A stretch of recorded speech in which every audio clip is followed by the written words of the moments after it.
Hello and welcome to Talk D93, Community Consolidated School District 93's podcast hosted by me, Superintendent Dr. David Hill. In it, I sit down from time to time with amazing CCSD93 staff members or other key figures who impact our district to have conversations about specific CCSD93 programs, services, roles, events, history, and more.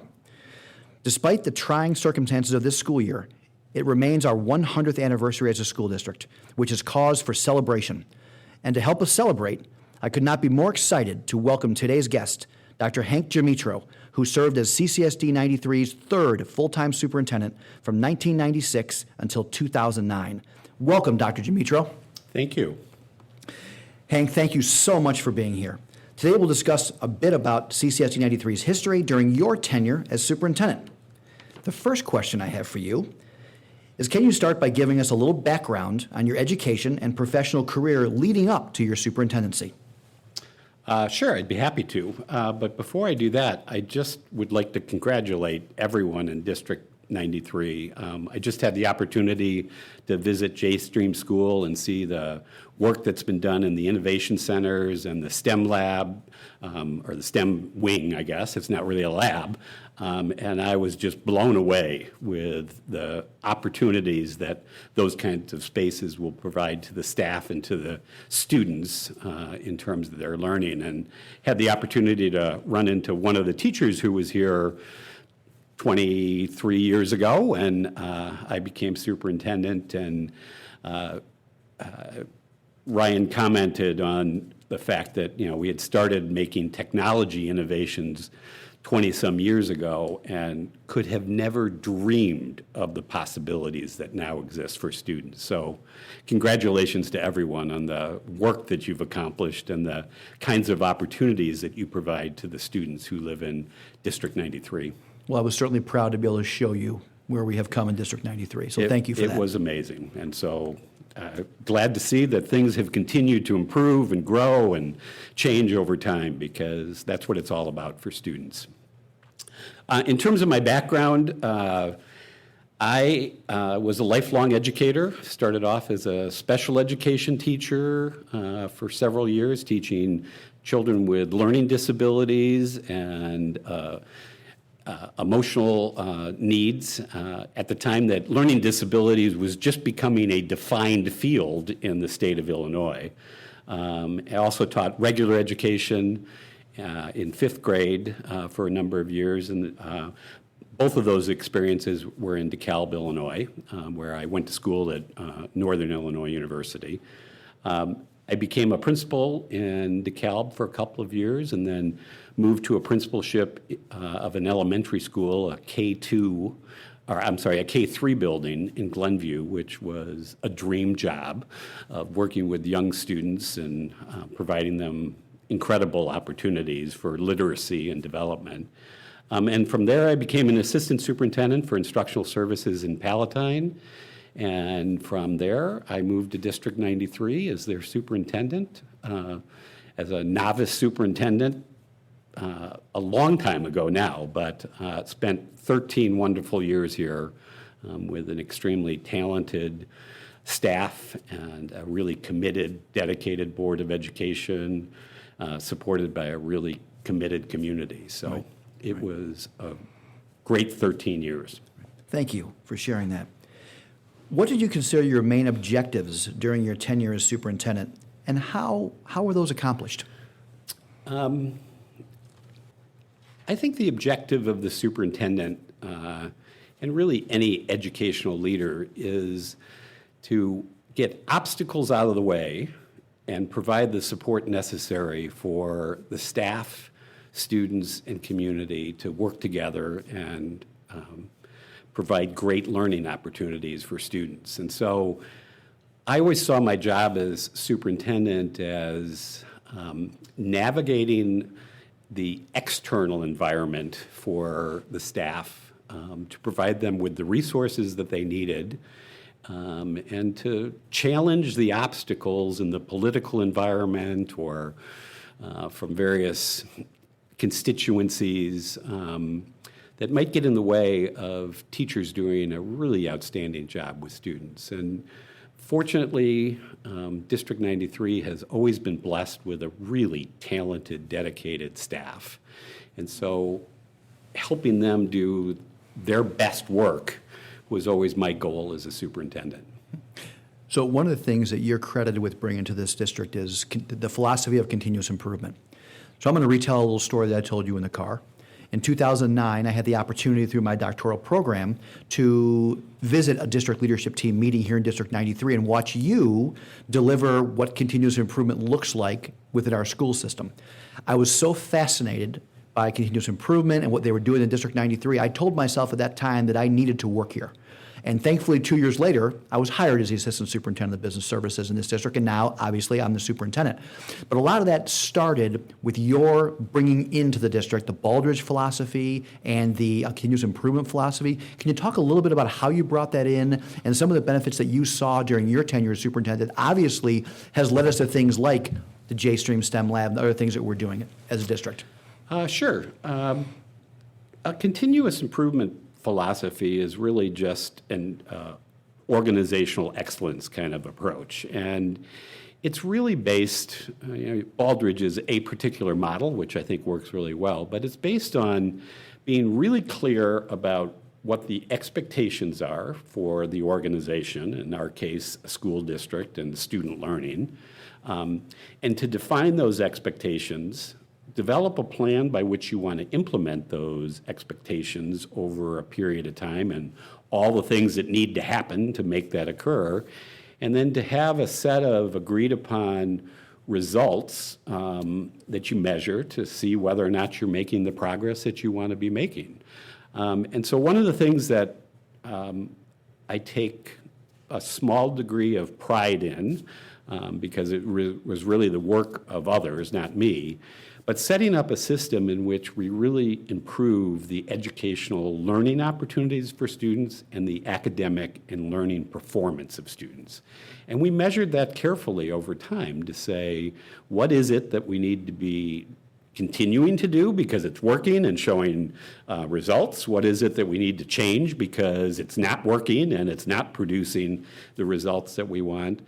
And what is it that we need to do to be innovating and moving towards the future? Because, while you define the expectations of where you want to be going, we as educators don't really know what the world is going to look like for students of today because it's going to change drastically. So how do you prepare them for an unknown future in a way that helps maximize their potential? And so when you think about all of those issues, we began that journey. When I joined the school district, probably the biggest conversation was around the need for space. District 93 was in a really strong growth pattern at that particular time. Student population had increased. They had completed Heritage Lake School and was putting an addition on Western Trail School. And there was a strong segment of the community that felt like we didn't have enough space. Class sizes were large, schools were somewhat crowded, depending on the grade level in various places. And so people were talking about the need to build a school. And we took a step back, and the board was very thoughtful in the fact that rather than defining just the space needs, we started by defining the educational needs and the community expectations for what they wanted out of their school system. And we spent about a year in that process with a broad-based staff and community group that defined what they thought the educational program should look like. Because at the time, we didn't have art and music education.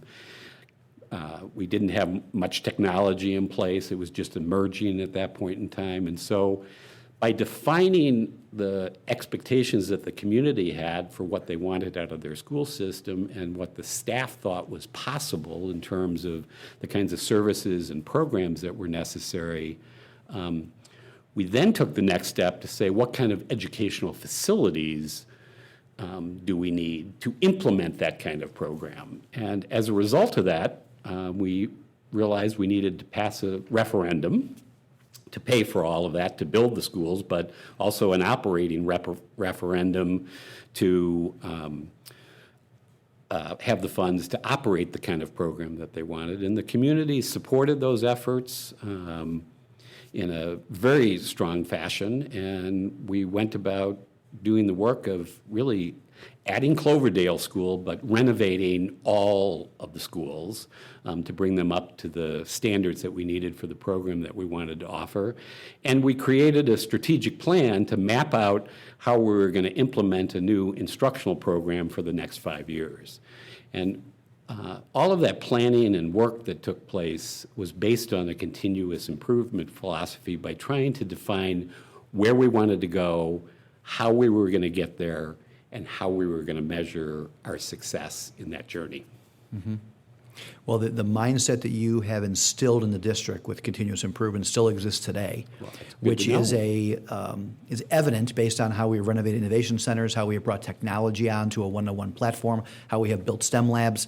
So we're very thankful for the efforts that you ground broke, shall we say, for our district to be able to move forward in what we're doing. It wasn't me groundbreaking it. It was a desire on the part of the staff and the community to take what was a good school district that had done many, many things really well and provided a really solid education. But at that point in time, the needs of students were really changing significantly. We had a growing second language population, the English learner population. We had a growing special education population. We had a growing overall population to some degree. And so we had a lot of needs to address in terms of where we were going to move forward or how we were going to move forward and address those kinds of needs. And, you know, one of the things that I think is somewhat not always seen because it's not always really public, but one of the things that District 93 did through the leadership of a lot of different people, Jill and Sharon and others, was to really renovate the curriculum process by which differentiation for the vast array of student learning needs became part of the fundamental curriculum. And so it wasn't that you had a curriculum to teach to the middle, you had a curriculum that was developed and based on the talents of the teachers that worked on that, they defined what were the adaptations that needed to be made for special education students or ELL students or gifted students. And how did you differentiate within a regular classroom for that vast array of needs? And that was all based on the work of the talent and professionalism and expertise of the staff putting that together so that colleagues could benefit from each other's professional knowledge. Mm-hmm. Exactly. So you mentioned a few, but looking back, what were some of the main challenges you faced as superintendent? I think there were a couple of them. Changing an organization and moving in a slightly different direction is always a little bit of a change and a challenge to say an organization thinks one way and has a history of how they've gone about doing work, and when you're asking them to think differently or to take a different approach, it takes some time and nurturing to do that, and there may be some resistance. Fortunately, the professionalism on the part of the staff really helped that. We had very talented leaders helping to lead that effort, but we also had a committed union that was looking at innovation as a positive move forward. And so bringing people together to understand that philosophy and to take the time to explain it and to nurture those efforts was a bit of a challenge initially, but people stepped up to the plate and really became experts at it. District 93, and this may still be the case, was recognized as one of the leaders in process management in terms of how did you go about setting up processes for all different kinds of things, from food service through transportation, through building and grounds operations as well as all of the curriculum areas. So that was one challenge. Technology was certainly a huge challenge. Technology was just emerging, and the concept of having a computer lab in each school so that kids had access to get on a computer for 30 minutes once a week was innovative, or at least emerging at that point in time. And so when we did the renovation, putting computers in every classroom was a big step forward, because the infrastructure of the building was not going to support that. So we had to put in the necessary electrical work to support that, the infrastructure for wiring to support those kinds of efforts. And so making those kinds of changes. The other change that was maybe not quite as public was also this really increased political pressure from the state on state testing at the time. It was just kind of emerging. It had been in place for a few years, but there was an increased emphasis on the results of state tests. And one of the challenges, I think, was helping the community and the staff understand that paying attention to results doesn't mean that we want you to teach to the test. It means that we want you to provide great learning opportunities for students and help them be successful, and those results should show up on the tests and the measures that we use. But Illinois was putting a lot of emphasis on results at that point in time, and it was taking a lot of time. It was taking instructional time away, and a lot of issues were not very fair in the testing process to a number of students. I'll give credit to the Board of Education. I can't remember the exact year, but they made a change in which they wanted all students to take the test regardless of their skills and ability, and sit it for the entire test period in the classroom. So a special education student who might be in a self-contained special education classroom, a student who might have recently moved into the district within the last month and spoke no English was supposed to take the reading test, and there was no exceptions for removing students from taking the test and sitting for that 40-minute period of time.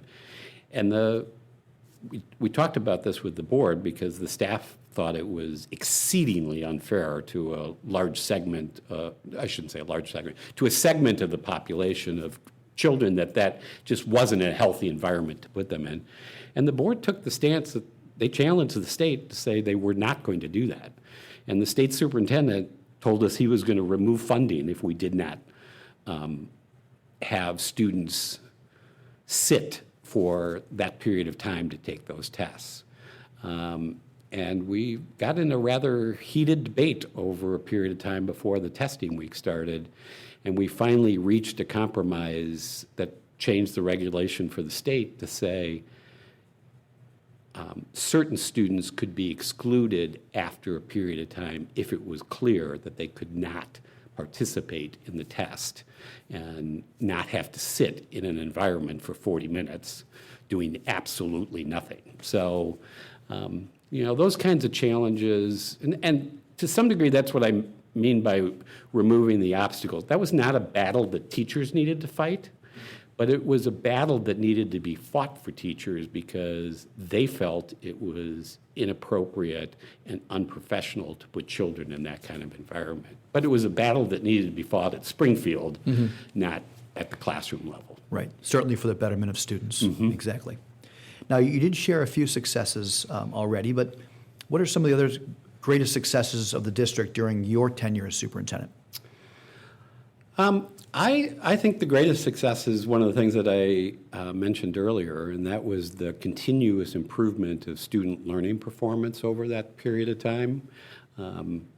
Based on the work that teachers did and how they paid attention to what students were accomplishing, we saw really significant improvement in learning levels and performance levels for students. We also saw increased satisfaction levels on the part of staff and parents with the school district and how they felt about it. We were also measuring student satisfaction at the time. I don't know if you still do that, but we were seeing increased performance levels. One of the biggest challenges I always saw as a superintendent, and I understand it kind of intellectually, but it was always a struggle for me, that how do schools take students that are exceedingly excited about being in school as kindergartners, have really high satisfaction levels when they come to school, and by the time they got to the middle school level, that satisfaction level had started to diminish, sometimes pretty significantly. And the question was, what is it that we're doing as an organization that is producing that result? And there's lots of reasons that you can come up with for that, but it was always one of those things to say, wouldn't it be great if kids in 8th grade had the same satisfaction level with school that they had as kindergartners? Wouldn't that be a great accomplishment in terms of how kids felt about being in school? So maybe you've accomplished that now, hopefully, but... We're still using the continuous improvement process to get to that level, yes. But we are certainly surveying our students. We're talking to our students, try to figure out things like engagement, why they are diminishing as they get older, try to figure out some of those things. But like you said, it's a puzzle to try to figure out what happens from kindergarten to them starting 8th grade. Right. Well, if you look at some of the opportunities that they'll now have in the STEM labs, and the kind of how those environments have been redesigned to be student-friendly and really designed around student engagement. That was something we didn't think enough about 25 years ago. Right, right. Any other interesting facts or items you'd like to share with our D93 podcast listeners today? No, I mean, nothing in particular other than the fact that I really am thrilled with the opportunity that we got a chance to visit the schools and to see some things look similar, but some things look very, very different. And I'm really excited to see how those new environments will help students progress and take advantage of the opportunities that are going to be presented to them. I also wish the D93 family, all the best in dealing with this COVID crisis. I know it's created huge challenges for everyone involved in the educational enterprise, and to help address those kinds of issues. It sounds like you've done some really good work in terms of providing opportunities for teachers to make some choices about working from home or working from the classroom, and treating individuals as professionals so that they can do their best work with students as things are being addressed right now, and students are trying to do their best in learning electronically. I hope someday soon, in the near future, everybody's going to be back together, because there's a huge dimension of learning that is based not just on the academics that you're learning, but the interaction and the social dimension of children being together in school, and the kind of sense of family that comes with that, which you lose when everybody's looking at a computer screen rather than looking at each other. So, I just wish you all the best in terms of moving forward and continuing on a continuous improvement path. So, well, I appreciate that. And as you mentioned during your superintendency, I am honored to be surrounded by a group of dedicated, professional, and committed D93 family members that are doing what they can to provide our students with the best academic, social, and emotional experience here in District 93. This has been a fascinating conversation, Dr. Gmitro. I am so thankful for you to spend some time with us today and talk about your tenure as superintendent. It has been my honor and my privilege, and I hope to see you very soon. Take care, sir. Thanks, David. Talk D93 listeners, please subscribe to Talk D93 on Apple Podcasts, Google Play, or Spotify, And don't miss a thing from CCSD93 by following us on Twitter, Instagram, Facebook, and YouTube. You can also find me on Twitter at DRHILLD93. Join us next time for a conversation with CCSD 93's fourth full-time Superintendent of Schools, Dr. Bill Shields, as we will discuss his tenure.